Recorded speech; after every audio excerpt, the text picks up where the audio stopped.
Boa tarde a todos e todas. Então vamos para a nossa mesa redonda com as perguntas que vocês têm nos enviado aqui. Começar com pergunta aqui para o Álvaro, tá, Álvaro? Vou começar com você. Álvaro, por que as religiões cristãs baseiam grande parte dos seus ensinamentos no Velho Testamento? Como podem ser baseadas no Cristo, mas usarem algo anterior ao próprio Cristo como ensinamentos? Então vamos lá, eu sempre gosto de citar uma passagem que está no livro Paulo e Estevão. E a gente está lendo Paulo e Estevão, olha a visita de Paulo a Corintos, e ele vai até uma sinagoga, como de hábito. E ele faz o seu discurso, né, como hoje em dia se diz, ele faz a sua pregação. E quando ele faz o seu discurso, o pessoal fica muito bravo com ele, começa a querer bater em Paulo. E aí um homem de nome Tito. Tito é um nome romano. E lá é descrito que ele é romano. Ele intercede por Paulo, fala, não vamos bater no Paulo não, vamos lá para casa. E começa a comunidade ali em torno da casa de Tito. E a gente lê isso e não acha estranho. Mas eu, como judeu, olhei e falei, o que está fazendo esse romano dentro da sinagoga? Então a gente precisa de compreender alguns processos da expansão da vinda do Evangelho ao mundo, onde existe a unificação entre a primeira e a segunda revelação. Qual? Primeira diáspora. Destrói-se, Nabucodonosor, imperador da Babilônia, destrói o templo de Jerusalém e leva o povo cativo. Primeira diáspora, o povo de Israel se espalha pelo mundo. Só que quando leva, como disse o professor, leva a sua tradição. Logo depois, o que a gente vê acontecendo? Septuaginta, a tradução do Antigo Testamento para o grego. A língua, o inglês do Império Romano era o grego. Então, ficou acessível o conhecimento do Antigo Testamento. O Império Romano, muito organizado, mas do ponto de vista moral, uma grande catástrofe ao final dos seus dias. Então não se existe respeito ao casamento, à família, aos negócios, quem é mais forte que manda, quem tem mais força política que manda, os casamentos são todos em torno dos interesses pessoais. Então quem está cansado desse mundo, procura o quê? Um mundo organizado, que tem leis. O que chama isso? Judaísmo. Vai pegar a tradução para o grego, vai até uma sinagoga e vai ouvir falar de Davi, vai ouvir falar dos profetas, vai ouvir falar sobre essas leis. Está sendo preparado o processo para que Paulo possa falar sobre Jesus sendo compreendido, porque falar do filho de Davi para um romano não tem sentido. Falar de profetas para romano não tem sentido. Só tem sentido se o ambiente espiritualmente for conduzido para a recepção da segunda revelação. Então é assim que se dá o processo. Então as religiões falam religiões cristãs falam do judaísmo, porque sem o judaísmo a gente não compreende Jesus, assim como sem o evangelho a gente não compreende o espiritismo, a parte moral do espiritismo. Então eu costumo dizer, a divisão, primeira, segunda e terceira revelação, ela é importante e pedagógica, porque tudo é um processo só. Qual? Redenção da humanidade. Obrigada, Álvaro.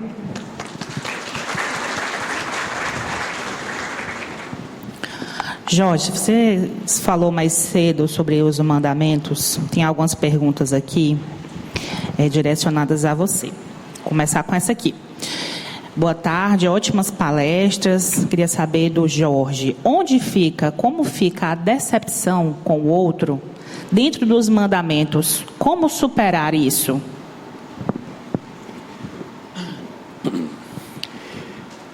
Na verdade, aquilo que a gente encontra na literatura religiosa do Oriente tem bastante substância no pensamento do Buda. Quando o Buda dizia que o homem sofre porque deseja, não é que o homem deseje sofrer, é que o homem sofre porque ele deseja alguma coisa, por isso que ele sofre, porque ele cria expectativas. Então, quando nós criamos expectativas em cima daquilo que alguém possa nos oferecer, e essa pessoa não nos entrega aquilo que a gente imagina que ela poderia nos dar, a gente entra num processo de frustração, de decepção e de mágoa. Então a mágoa, a decepção, o desencanto, ele ocorre exatamente em função do outro não nos entregar aquilo que a gente esperou que ele nos oferecesse. E de certa forma, o que garante esse processo de sofrimento é a ilusão que a gente cria de achar que o outro vai ser aquilo que a gente imaginou que ele seria, que o Buda chama de ilusão. Para que a gente consiga ser feliz, eu preciso vencer a ilusão. Joana de Ângeles, mais tarde, nos ofereceria uma leitura dizendo que a ilusão é acreditar que a vida material é a única que existe. Então, se eu tenho uma leitura de que a vida material é tudo que existe, automaticamente eu vou viver um processo de constante frustrações e de sofrimentos. Então, a libertação da criatura, ela passa necessariamente pela compreensão espiritual que ela possa ter. Então, quando esses mandamentos ali oferecem os compromissos do homem diante da vida, é o compromisso meu diante daquilo que o outro fez, não é o compromisso do outro diante daquilo que eu faço, porque, como dizia Chico Xavier, eu dou ao outro o direito de ser como quiser, mas a mim o dever de ser como eu devo ser. Então é mais ou menos isso. Os mandamentos, eles não estão relacionados na medição daquilo que o outro fez de errado com relação a mim, mas na minha responsabilidade naquilo que eu tenho que fazer em relação ao outro. O mandamento é: não roube, não oprima, não esmague ninguém, não seja esmagado, é daqui para lá. Quando nós chegamos em Jesus, há uma dilatação dessas compreensões, em que ele avança nessa compreensão de que o outro faz. Se o outro faz, não se magoe. O que o outro faz, não guarde mágoa, porque você entra num processo de sofrimento. Mas em Moisés, o foco está no indivíduo. Os mandamentos estão todos ligados para mim.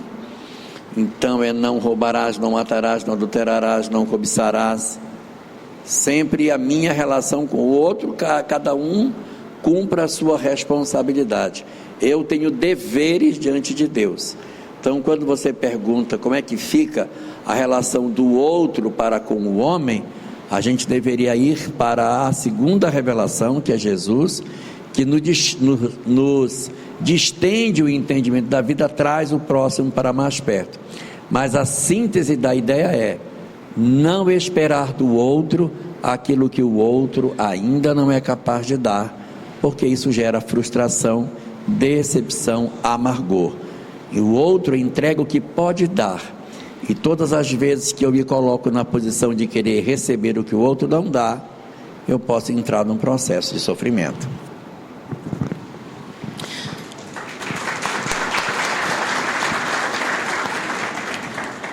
Vamos lá para o professor Severino. Professor, Kardec foi Elias? Não entendi. Kardec foi Elias? Ah, sim, Kardec foi Elias? É a pergunta. Meu filho ou minha filha, eu não sei te dizer não, viu?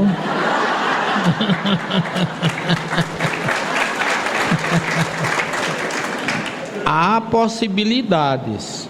É possível, mas eu não posso afirmar, porque comendo do que isso eu já vi gente aí de camisa de força, né? Eu não vou poder afirmar de forma... Gostaria de ter certeza, porque não seria fora de cogitação nem de merecimento. Kardec tem mais do que qualidades para ter sido Elias. A gente vai ver isso daqui a pouco. Se Deus permitir. Isso, se Deus permitir. Então são cenas dos próximos capítulos. Vamos lá para mais uma para você, Álvaro. Quais são as principais barreiras que as religiões monoteístas enfrentam para uma compreensão ampla e divulgada sobre a reencarnação? Bom, se nós pararmos para pensar no judaísmo como religião monoteísta, o judaísmo é reencarnacionista. Ponto. Eu adoro o professor quando ele conta, sempre conto. Quando ele conta que chegou para um rabino, salvo engano, falou: vocês acreditam em reencarnação? Ele falou: não, quem acredita são vocês, nós temos convicção. Exatamente. Então, o judaísmo... Ele disse: vocês é que precisam acreditar em reencarnação, porque nós, ortodoxos, temos plena certeza. E porque se temos é porque está na Torá, e o que está na Torá a gente não discute. Essa foi a resposta que ele me deu. E é interessante que a gente tem essas especulações, né, curiosidades, que são nossas, humanas. Eu não faço nenhuma crítica sobre quem é quem foi quem. A gente tem um livro, Shara Gilgulim, o livro Portal das Reencarnações, que ele especula uma série de reencarnações, inclusive no Zohar, e tem várias opiniões contrárias, e ninguém se mata por isso, está tudo bem. Não, mas porque no judaísmo tem uma coisa curiosa, né? Todo judeu tem um ponto de vista sobre determinada coisa. Não pense que ele fica sem dizer a opinião dele. Ele diz. E tem um provérbio em Israel, que eu coloquei até nesse livro, que diz assim: onde tem 2 judeus, tem 3 opiniões diferentes e 4 partidos políticos. A conduta deles é assim. E pelo menos uma lojinha. E se a gente parar para pensar no Islã, os sufis no Islã são reencarnacionistas. Os drusos também são árabes, né? Descendentes de árabes. Xiitas. Os drusos são tão reencarnacionistas. Eu acho tão curiosa a história deles. Eles na família, morre um filho deles e nasce numa outra família alguém com as características que o filho dele tinha. Ele passa a amar aquele que nasceu naquela família como filho dele, ajudar e proteger. Que ele reencontra um ser que já foi seu filho em outra família. E tem um detalhe: eles tomam o dinheiro emprestado para pagar na outra encarnação. Gostei da ideia. Agora isso pode virar moda. Se vocês quiserem seguir, eu estou na praça, viu, pessoal? Se nós pararmos para analisar as diversas vertentes do cristianismo, nós aqui encontramos uma barreira histórica para a reencarnação, mas essa barreira é histórica. É importante a gente olhar para o Espiritismo como terceira revelação, no âmbito que ele caminha como revelação na alteração do inconsciente coletivo. Ou seja, a gente não vai encontrar a encarnação só no âmbito da religiosidade. A gente vai encontrar a ciência alcançando o espírito, e do espírito o processo da reencarnação. Assim, a barreira seria hoje, segundo Emmanuel no prefácio do livro Nos Domínios da Mediunidade, seria a própria ciência. O tempo vai trazer a revelação não apenas a todas as religiões, mas a todos os homens, porque o dia que nós alcançarmos o entendimento do espírito, da reencarnação, do ectoplasma e etc., nós daremos um salto quântico na evolução. Então, segundo Emmanuel, até aqueles que trabalham nos laboratórios, os físicos, quânticos, geômetras, são sacerdotes do espírito a caminho da revelação, da reencarnação. Então eu diria, essas barreiras serão quebradas. Esperamos ver isso na presente encarnação. Se não, a gente deixa para os menores. Obrigada, Álvaro. Vamos fazer outra pergunta aqui para o Jorge. Voltando aí para os mandamentos, Jorge, como entender que o povo que recebeu todos esses mandamentos de forma tão clara, sendo que tantos rabinos compreendem tão bem a originalidade divina dessas mensagens, se posicionam tão pouco contra comportamentos contrários a esses mandamentos, como, por exemplo, o de Netanyahu e seus ministros? Muito bem. Uma coisa muito bonita que existe no judaísmo é que os rabinos têm o direito de pensar como quiserem. E eu acho isso uma das coisas mais bonitas que existem lá. Para você ter uma ideia, toda semana o mesmo trecho da Torá é estudado por todos os rabinos do mundo inteiro. E eles publicam as suas conclusões. Se você for fazer a conta, quantas milhares de interpretações já existem do mesmo texto? Porque todos os anos, todos os rabinos colocam sua leitura sobre isso há milênios. Então, olha quantas interpretações se tem sobre um pedacinho da Bíblia. Evidentemente, existem contradições. Um olha uma coisa, o outro já olha a outra. Mas isso é muito bonito no judaísmo, que é a liberdade de interpretação. Os rabinos interpretam de uma forma, o outro interpreta de outra, ninguém briga. E continua todo mundo sendo judeu. Então, essa liberdade de interpretação dá origem a uma série de segmentos dentro da sociedade que permite com que pessoas vivam dentro do Estado de Israel com visões completamente diferentes. Ou seja, nem todo judeu obrigatoriamente ele é sionista. O que é sionismo? O sionismo é uma defesa política daquele território em nome de Israel. Isso é sionismo. Judaísmo é uma leitura religiosa dos textos, é uma religião. Eu posso ser judeu na raça e não ser judeu na religião. Eu posso ser judeu na religião e não ser judeu na raça. E eu posso ser judeu na religião, ser judeu na raça e não ser sionista, ou seja, não defender a territorialidade do espaço ali como sendo de cunho religioso. Agora, todos têm o direito de pensar como quiserem, e a gente tem uma ilusão muito grande de achar que todo mundo em Israel obrigatoriamente tem um pensamento exatamente como é vendido para o Ocidente. Não é. Existe muita gente querendo harmonia, querendo viver em paz, e há uma certa tendência de se achar que todo mundo que mora em Israel tem uma visão extremada sobre a relação com o povo palestino. E isso não é verdade. Isso não é verdade. A gente precisa separar judaísmo de sionismo, que são coisas absolutamente distintas. Não dá para gente juntar. E você vai ter pessoas com as mais diferentes visões e todo mundo convivendo. Eu penso de uma forma, penso do outro, eu acho que é assim, eu acho que é do outro. Então, dentro dessa sociedade judaica, evidentemente você vai encontrar pessoas que têm uma posição mais extremada, e você vai encontrar pessoas que têm uma visão menos preocupada com essa parte. Existe um segmento de rabinos que eles usam, não é roupa preta, a roupa deles é em risca de giz, e é listradinho. Eles consideram o seguinte: nós queremos ter o direito de morar em Israel, viver aqui, cultivar nossas religiões, e pouco me importa quem é que comanda esse lugar. Eu só quero ter o direito de viver aqui como judeu, e não me importa quem é que é o dono desse território.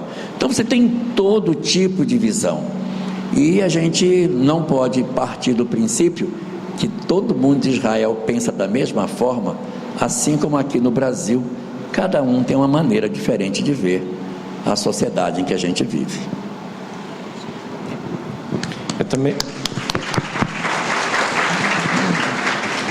É importante a gente também observar que Israel é um estado laico, e Benjamin Netanyahu, ele não é um rabino, ele é um líder de estado, de um estado laico que não segue o judaísmo. O Estado de Israel não tem religião. Isso aqui é muito interessante, porque geralmente no Oriente Médio os estados são religiosos. Então você tem um determinado país X, a religião determina os costumes. E o Estado de Israel, com toda essa história e essa tradição, é laico. Não é interessante? Ou seja, o Estado ser laico num país que tem milênios de tradição religiosa. Era para ser ortodoxo. Não é. Então isso é uma coisa fantástica, que aparta sionismo para um lado e judaísmo para o outro. E importante também a gente observar que dentro desse aspecto, a grande proposição tanto do judaísmo, tanto do evangelho quanto do espiritismo é para nós, não como agente de julgamento. A gente pode até identificar, como a gente identifica um momento dentro do cristianismo, 500 anos, onde a gente matou em nome do Cristo. Isso não altera os aspectos intrínsecos, disse o Elahá, do cristianismo. Assim como nós, muitas vezes, eu digo por mim, me pego em condutas que eu falo, poxa, não são as melhores condutas de um espírita, estou falando de mim, mas a gente percebe também ao nosso entorno. O nosso propósito não é se tornar defensor apontando dedos, mas acolher aquele que está de maneira equivocada e se utilizar do conhecimento espírita, do conhecimento do evangelho, do conhecimento da primeira revelação, para que nós venhamos a nos transformar, já que a mudança só vem pelo exemplo. Então Emmanuel nos diz que todos nós queremos a paz, mas a construção dessa paz se dá na pacificação dentro das discussões do lar, porque muitas vezes a gente vai até uma tribuna, hoje em dia todos têm uma que se chama Instagram, Facebook, rede social, e a gente fala da paz, mas ao mesmo tempo a gente responde no próprio jantar para quem nos deu a vida, ou para quem a gente escolheu passar as nossas vidas. Então para o marido, para a esposa, para a mãe, para o pai, ou para um filho, a gente responde com a mesma agressividade que nós estávamos condenando.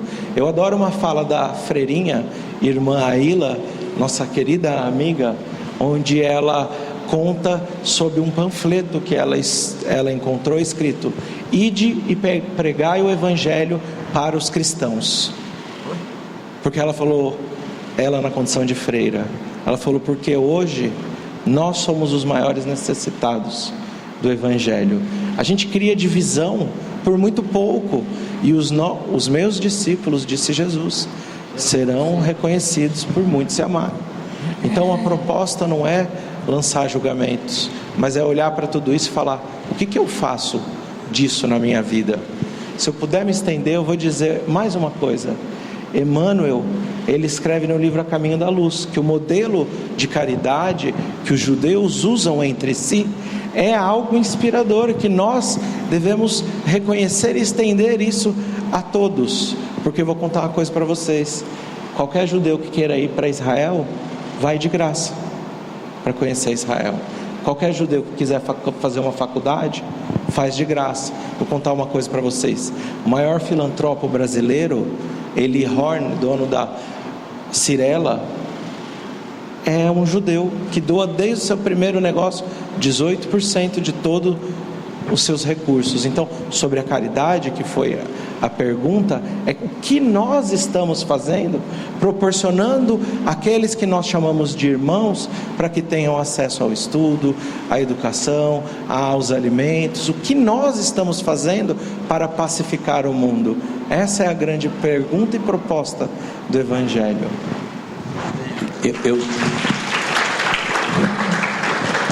Eu queria contar uma historinha aqui, só para dar uma descontraída nisso, dessa questão da religião e o primeiro-ministro. Então, esse fato é real. Muito tempo atrás, um rabino muito famoso em Israel visitou o primeiro-ministro, foi visitá-lo. Eu vim aqui porque você passa por uma dificuldade muito grande, tem uma missão muito importante, comandar o país, eu vim trazer uma bênção para você e tal. E aí o rabino visitou, conversou muito com o primeiro-ministro, abençoou, ficaram conversando sobre muitas coisas da Torá, orientando ele em muitas coisas. E depois que a conversa acabou, aí o primeiro-ministro disse: a minha missão é importante, mas a sua também é. Essa sua missão de fazer o trabalho que o senhor faz é uma coisa fantástica. Aí o rabino disse: a minha missão é permitir com que as pessoas acendam a luz que existe dentro delas. Essa é a minha missão, acender a luz que existe dentro de cada criatura. Aí o primeiro-ministro abriu os braços assim e disse: ô rabino, acenda a luz dentro de mim, por favor. Aí o rabino disse: eu lhe passei o fósforo.